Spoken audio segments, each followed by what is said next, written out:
You ready to go for an adventure? You ready to get out of this cold and go to the desert? Absolutely.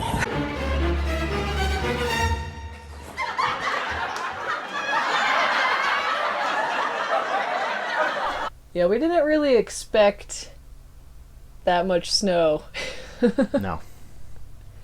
No. I was promised warmth.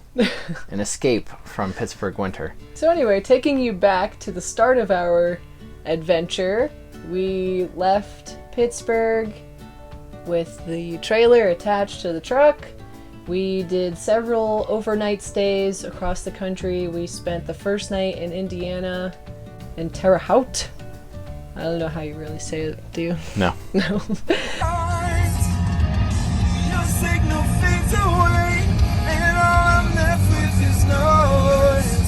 The second night we spent in Topeka, Kansas. Kansas! It's flat!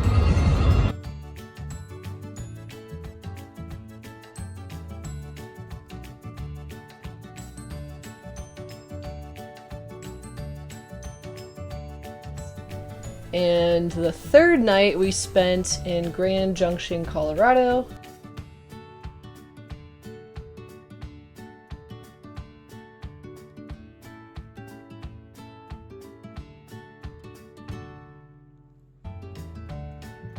Back on the road with our fourth day of travel. Yeah, day four.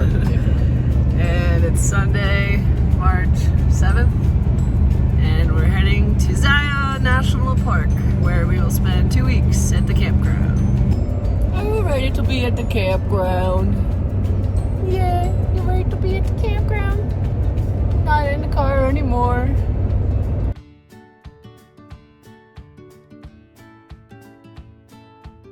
And then the fourth day, we made it to Zion National Park.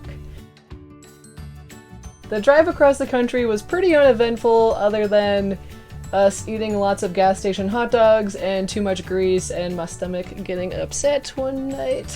Mm-hmm. But we made it to Zion in one piece, and the weather was great the first day we got there. It was like 70 and sunny. It was wonderful. Yeah. For a day. Mm-hmm. We unpacked everything at the campsite, and that campground is the Watchman Campground, and that has been our favorite campground so far. Mm-hmm. That's the first stop out of seeing all 5 of Utah's national parks. While we were staying at the Watchman Campground, we did a bunch of different things in Zion National Park for 2 weeks.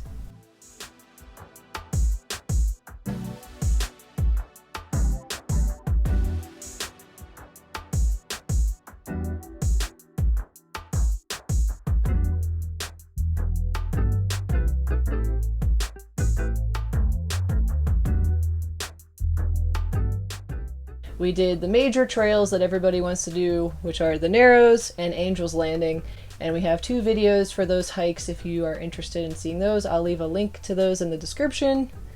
What did you think about those hikes? It's cold. For the Narrows, yeah. Yeah, it was really cold for the Narrows. Renting that gear was a very good decision. Yeah. We rented dry gear from Zion Outfitter, and it was like 40, 50 degrees Fahrenheit air temperature outside when we did the hike. I don't know how cold the water was. No, they call it dry gear, but your feet still get wet. Mm-hmm. You basically just hike several miles up the Virgin River with these massive canyon walls on both sides of you. So it was a really unique experience. We were just kind of cold the whole time. And then on Angel's Landing, what'd you think of Angel's Landing? It was the second time we did Angel's Landing. Yeah, we did it a few years ago, the day before our half marathon. Last time, yeah. This time, no half marathons. Yeah, and I liked that one half marathon trip better. Mm-hmm. It was later in the spring, so it was warmer outside. We did it earlier. There were fewer people on the trail. Mm-hmm. And I think just the congestion, the cold, the patches of ice on the trail, especially when you get up to the scramble and the chain parts. And it was a little scarier this time because of the extra people and the ice. And I think I was not in a good mood that day because it was so crowded. I really enjoy hiking when there are no people No one screaming at the walls and trying to make echo sounds.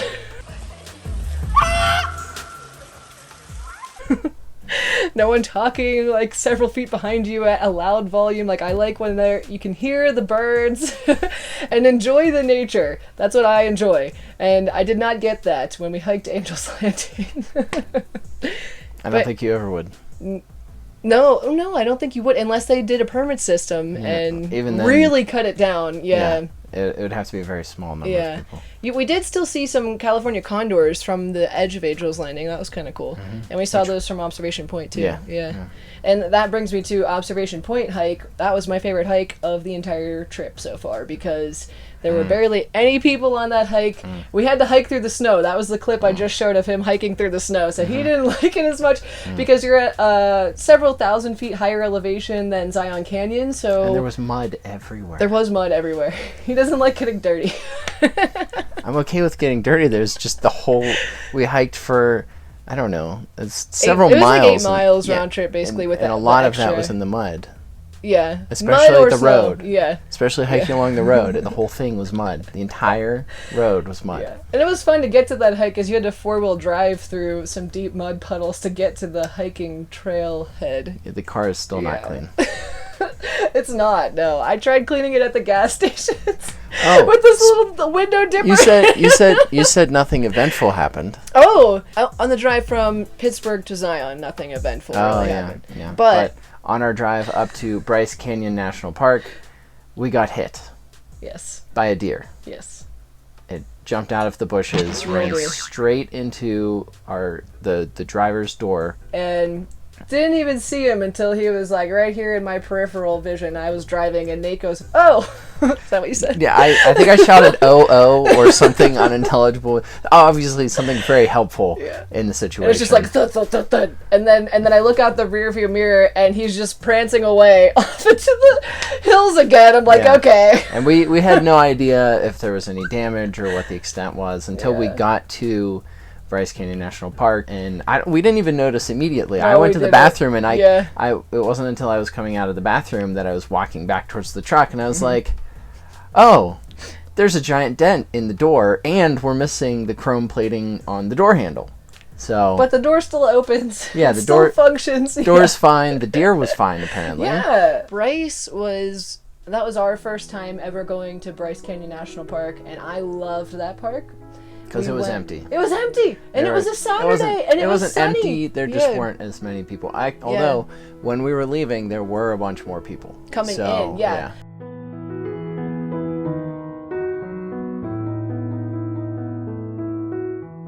This is Bryce Canyon's off season technically still, because it's such a higher elevation. That park. There was still so much snow. There were trail closures, too, some trails were still closed because of the snow, So I think that's why it wasn't so crowded, but that was a fantastic experience, and we will definitely go back to Bryce. I would definitely go back there.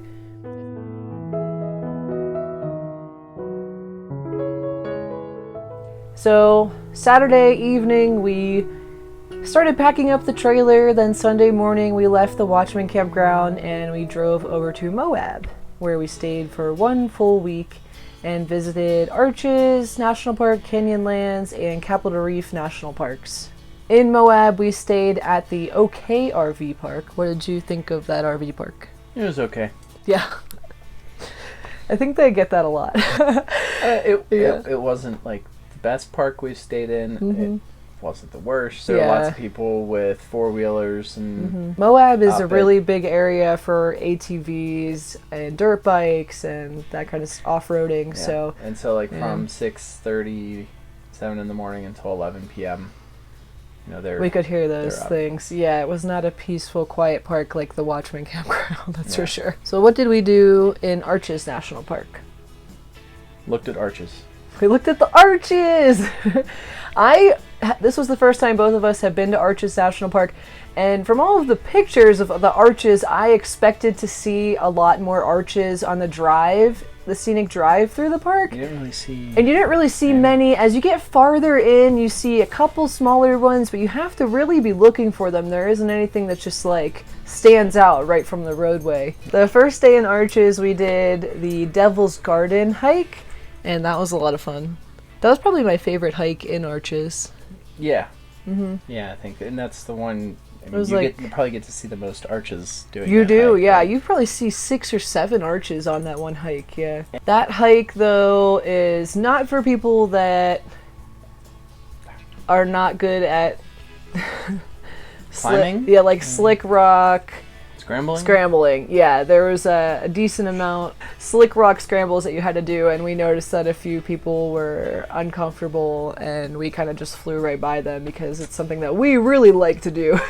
So on the Devil's Garden hike, at the end of the loop, there was this thing called, what was it? Dark Angel? Dark Angel. It was called Dark Angel, and wasn't it that? Oh, it was at the end of the loop. Yeah, before you come back. In the middle of the loop. And the name sounds cool, so we're like, ooh, Dark Angel, what is that? And it's just this big, like, spire standing up from the ground. And it's dark. It's a dark colored rock. It looks nothing like an angel. We were, like, looking at it from all different angles. Like, did you ever look do you see an angel? To see, like, where the angel was supposed to be? Yeah. So we don't recommend adding that 1 mile unless you just want to add 1 mile for extra physical activity, but yeah. Or to say that you saw the Dark Angel. The Dark Angel, yeah.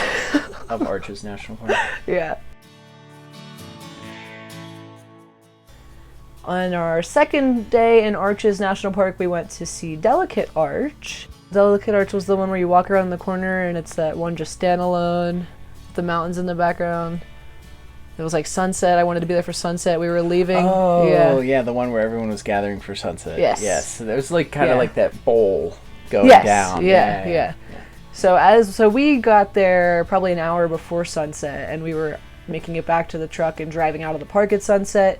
But a lot of people were just starting the hike like 15 minutes before sunset. No, there's no way they were going to make it. Yeah. So if you plan to do the Delicate Arch hike to see the sunset there, make sure you give yourself enough time to get there, get a spot, because it was pretty packed. Yeah. So that you get a good view of the Delicate Arch with the sunset.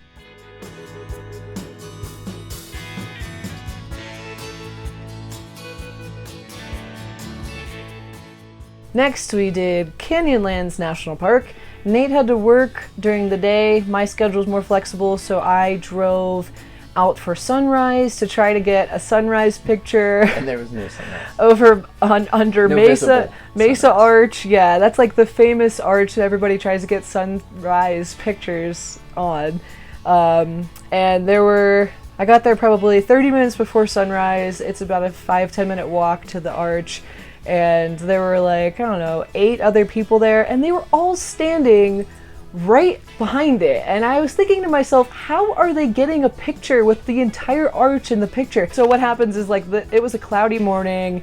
There was some light. There was a little bit of a break in the clouds, and I thought maybe the sun would come out, but it was really just like hazy. So it wasn't like the best sunrise I ever saw at Mesa Arch. It's the only one I've ever seen at Mesa Arch. But when you came back, you weren't impressed. I wasn't impressed. Yeah, I think if the sun actually poked out of the sky and like lit up the arch with some color, I would have been happier.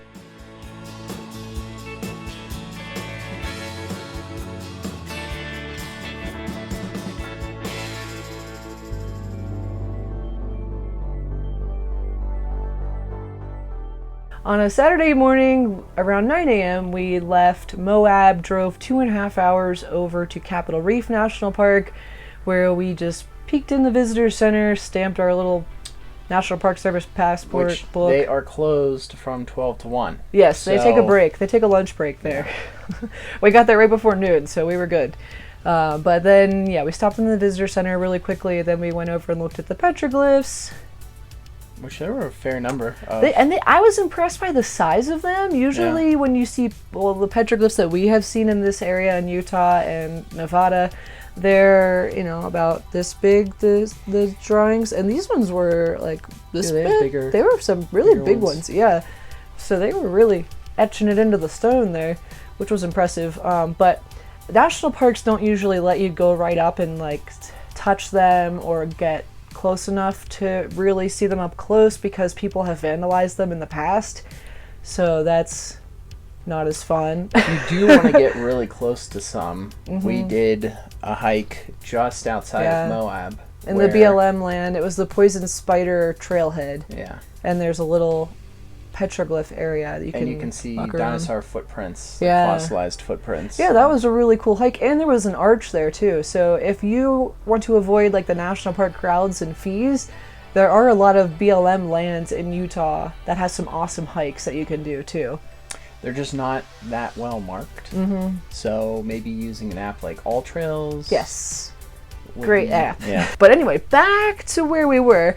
Capitol Reef National Park. We saw the petroglyphs, and then we drove down to the BLM lands to do a hike that connected into the National Park Service boundary, and that was awesome. It's called the Burrow Wash.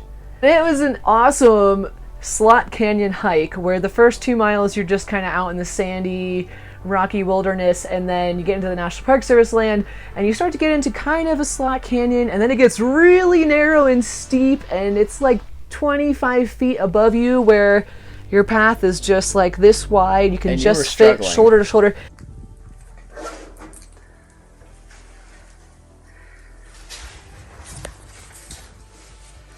Coming? Yeah. Hi, I'm Stoof. I'm claustrophobic and I don't like this. I looked at pictures of this hike before I went, and I was like, I think I'll be okay. And then we got there, and I had a little bit of a panic, like internally, but I didn't let it stop me. At the beginning, the slot canyon, like when it got really narrow, at first you're like, "This is not okay. I don't like this." Yeah. But you pushed through it. Yeah, I did. I was just so excited, and I wanted to do it. There are a few places in the slot canyon where you had to go over some water. Yeah, get over some big puddles. Some people had dropped rocks in there to kind of create some stepping stones, but make sure you have some good boots to do this hike. Yeah, and don't do this hike like in late summer when there have been storms in the area, because you do not want to get stuck in one of those slot canyons during a flash flood. That would be very bad. Yeah, but we love that hike, other than, me being afraid, but, conquering your fear makes it more fun sometimes, too. And we got some food at Outlaw's Roost, right?